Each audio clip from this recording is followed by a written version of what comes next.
मित्रांनो, स्वाभिमान शोध अस्तित्वाचा या मालिकेच्या आजच्या भागामध्ये पल्लवी शांतनूला आय लव्ह यू शांतनू असं बोलते। ते ऐकून शांतनू खूप खुश होतो आणि पल्लवीकडे प्रेमाने पाहतच राहतो। तेव्हा ती त्याला एकदम घट्ट मिठी मारते। तेव्हा ते दोघेही एकदम रोमॅन्टिक होतात आणि भर पावसात त्या दोघांचा रोमांस सुरू होतो। तेव्हा शांतनू आणि पल्लवी एकमेकांकडे एकटक पाहतात आणि पावसामध्ये डान्स करत असतात। तर पल्लवी शांतनूकडे पाहत खूप लाजत असते। ती दुसरीकडे जाते। शांतनू हळूच तिच्या समोर येतो। पल्लवी शांतनूच्या मिठीत जाते। त्यानंतर ती खूप लाजत असते। ती दुसरीकडे जाऊन उभी राहते। शांतनू तिला पावसामध्ये बोलवत असतो। पल्लवी नाही बोलत असते। शांतनू आणि पल्लवीला त्या दोघांच्या आयुष्याचा प्रवास आठवत असतो। त्या दोघांनाही लग्न झाल्यापासून पल्लवी प्रेग्नेंट राहिली, तर त्या दोघांनाही मुलं झाली। म्हातारा होतपर्यंतचा प्रवास आठवत असतो। ते दोघेही खूप गमती जमती करत असतात, खूप रोमॅन्टिक होतात। कडे मोठे काका आणि सुपर्णा त्यांच्या रूममध्ये असतात। मोठे काका काम करत असतात। अचानक त्यांना खोकल्याची उबळ येते। सुपर्णा खूप काळजीने त्यांना पाणी देते आणि कसला त्रास होत आहे का असं विचारते। तेव्हा त्यांनी गोळी खाल्लेली नसते। सुपर्णा त्यांना गोळी देते आणि बरं वाटतंय का असं विचारते। तेव्हा मोठे काका हो बोलतात। सुपर्णा सांगते की हल्ली तुमचं कशातच लक्ष नसतं, जेवण पण व्यवस्थित करत नाही आणि एकटेच असला की नुसता विचार करत बसता। तेव्हा मोठे काका सांगतात, आता विचार तर करायलाच पाहिजे। शांतनूने खूप मोठा घोळ घालून ठेवला आहे। तर इकडे शांतनू आणि पल्लवी घरात येतात। ते दोघेही खूप ओले झालेले असतात, त्यामुळे पल्लवी आपले ओले केस पुसतच बाहेर येते। शांतनू दोघांसाठी कॉफी घेऊन तेथे आलेला असतो। घरात पूर्णपणे अंधार असल्यामुळे कंदीलही तेथे लावलेला असतो। पल्लवीचा चेहरा शांतनूला पाहायचा असतो, त्यामुळे शांतनू पल्लवीच्या चेहऱ्याजवळ कंदील धरतो आणि तिचा चेहरा निहाळत असतो। तेव्हा पल्लवी खूप लाजत असते। तेव्हा ती तिच्या चेहऱ्यासमोर टॉवेल पकडते। शांतनू हळूच तो खाली करून तिचा चेहरा पाहत असतो। पल्लवी खूप लाजते आणि शांतनूच्या चेहऱ्यावर तो टॉवेल टाकते आणि बाजूला जाऊन त्याला सांगते की डोकं पुसून घ्या, नाहीतर तुम्ही आजारी पडाल असं म्हणून ती लाजूनच आतमध्ये जाते। शांतनू स्वतःशीच हसत असतो। दुसरीकडे निहारिका शांतनूच्या वागण्याचा विचार करत असते की होळी पेटवण्याचा मानही त्याने पल्लवीला दिला। जेव्हा मी पल्लवीच्या कानाखाली मारायला गेले तेव्हा पल्लवीचा बचाव शांतनूनेच केला। निहारिका खूप मोठ्याने ओरडते आणि बोलते, मी शांतनूसाठी इथे आले, सर्व सोडून दिलं आणि तोच आता माझ्यापासून दुरावला आहे। असं त्या पल्लवीमध्ये काय आहे असं म्हणून ती स्वतःजवळची उशी बाजूला फेकते आणि खूप चिडते। तेव्हा निहारिका मनाशी पक्का निश्चय करते, शांतनू आणि पल्लवीला मी कधीच एकत्र येऊ देणार नाही। दुसऱ्या दिवशी शांतनू आणि पल्लवी मंदिरामध्ये येतात। पल्लवी शांतनूला घेऊन आलेली असते। तेव्हा ती सांगते, मला या मंदिराचा परिसर खूप आवडतो, इथे खूप प्रसन्न वाटतं, कारण माझं मन जेव्हा अस्वस्थ असायचं तेव्हा मी नेहमी इथेच यायचे। माझ्या मनात काही कल्लोळ असेल तर तो इथेच दूर व्हायचा। शांतनू तिला विचारतो, आता मनात तुझ्या काहीच नाही ना? तेव्हा पल्लवी नाही असं बोलते। शांतनू पल्लवीकडे पाहतच राहतो।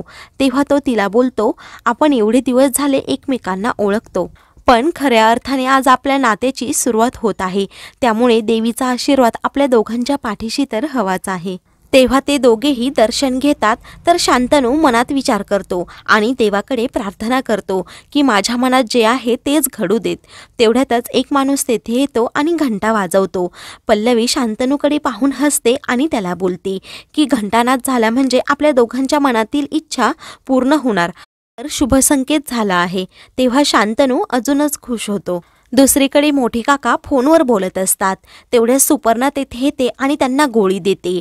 तर मोठी काका लगेच फोन ठेवतात आणि सुपर्णाला सांगतात, तू सारखी सारखी मला त्या गोळीची आठवण करून देऊ नकोस। सुपर्णा सांगते की तुम्ही ही सारखी चिडचिड करताय ना, त्यामुळेच तुम्हाला गोळीची आठवण करून द्यावी लागते। मोठे काका सुपर्णाला सांगतात की मी खूप कष्ट करून हा डोलारा उभा केला आहे। शांतनूच्या मूर्खपणामुळे हा पत्त्यासारखा कोसळायला नको याची मला नेहमी भीती वाटते। तेव्हा सुपर्णा रागातच बोलते की मी एवढे वर्षे शांतनूला ताब्यात ठेवला होता, परंतु कुठे माशी शिंकली याचाच पत्ता लागत नाही. मोठे काका बोलतात की आता त्याने त्याच्या लग्नाची निमंत्रण पत्रिका आपल्या हातात आणून ठेवली नाही म्हणजे बरं होईल. सुपर्णा चिडते आणि बोलते मी असं कधीही होऊ देणार नाही, आणि जर तशी वेळ आली तर त्या मुलीला शांतनूच्या आयुष्यातून घालवण्यासाठी मी वाटेल त्या थराला जायला तयार आहे, असं मोठ्या काकांना स्पष्टपणे सांगते.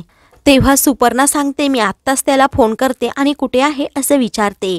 इकडे पल्लवी आणि शांतनू दोघेजण मस्तपैकी कैरी खात असतात. पल्लवी बोलते मला माहीत नव्हतं की तुम्हाला झाडावर पण चढता येतं. शांतनू सांगतो हो मी कधी कधी झाडावर चढतो. पल्लवी सांगते एवढ्या उंच कशाला चढायचं, काही झालं असतं म्हणजे. तेव्हा शांतनू पटकन बोलून जातो झालं असतं तर होऊ देत. पल्लवी लगेच शांतनूच्या तोंडाला हात लावते आणि असं काहीही होणार नाही असं शांतनूला बोलते. तिला शांतनूची खूप काळजी वाटत असते हे पाहून त्याला खूप बरं वाटत असतं. नंतर पल्लवी शांतनूला विचारते तुम्ही इकडे दापोलीला आलात, घरी कोणाला माहीत आहे की नाही. शांतनू सांगतो मी फक्त बाबांना याची कल्पना दिली आहे. तेव्हा पल्लवी विचारते घरी सर्व ठीक असेल का. शांतनू सांगतो तू काही एक काळजी करू नको, मी सर्व ठीक करेल. शांतनूच्या या धाडसाचं पल्लवीला खूप कौतुक वाटतं, परंतु तिला घरच्यांची खूप चिंता सतावत असते. तेवढ्यातच शांतनूला सुपर्णाचा फोन येतो. सुपर्णा काळजीनेच त्याला विचारते की शांतनू तू कालपासून गायब आहे, नक्की कुठे आहे. तेव्हा शांतनू पल्लवीकडे पाहतो आणि खोटं सांगतो की मी माझ्या एका मित्राच्या घरी आलो आहे. त्याला थोडं बरं वाटत नव्हतं आणि तसंही मला कामातून थोडा ब्रेक हवा होता, म्हणूनच मी आलो. सुपर्णा सांगते मला प्रभाकर भाऊजींनी कालच सांगितलं आहे की तुला कामातून थोडा ब्रेक हवा होता, परंतु असा कोणालाही न सांगता का गेला आणि कोणता मित्र आहे असं विचारते. तेव्हा शांतनू सांगतो मी थोडा गडबडीत आहे असं म्हणून लगेच फोन ठेवतो. दुसरीकडे आदिती मॅडम आणि प्रभाकर सर बाहेर चाललेले असतात. तेव्हा आदिती मॅडम प्रभाकर सरांना विचारतात तू काल मला दापोलीचा पत्ता का विचारला होता. प्रभाकर सर सांगतात की शांतनू दापोलीला गेला आहे. हे ऐकून आदिती मॅडमच्या आनंदाला पारावारा उरत नाही.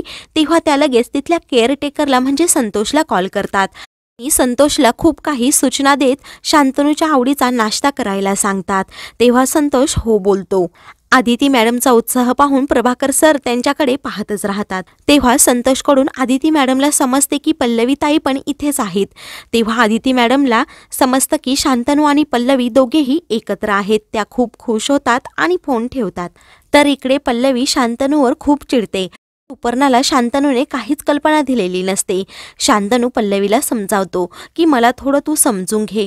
पल्लवी सांगते की आत्ताच तुम्ही मोठ्या काकूंना सर्व सांगायला हवं होतं आपल्याबद्दल.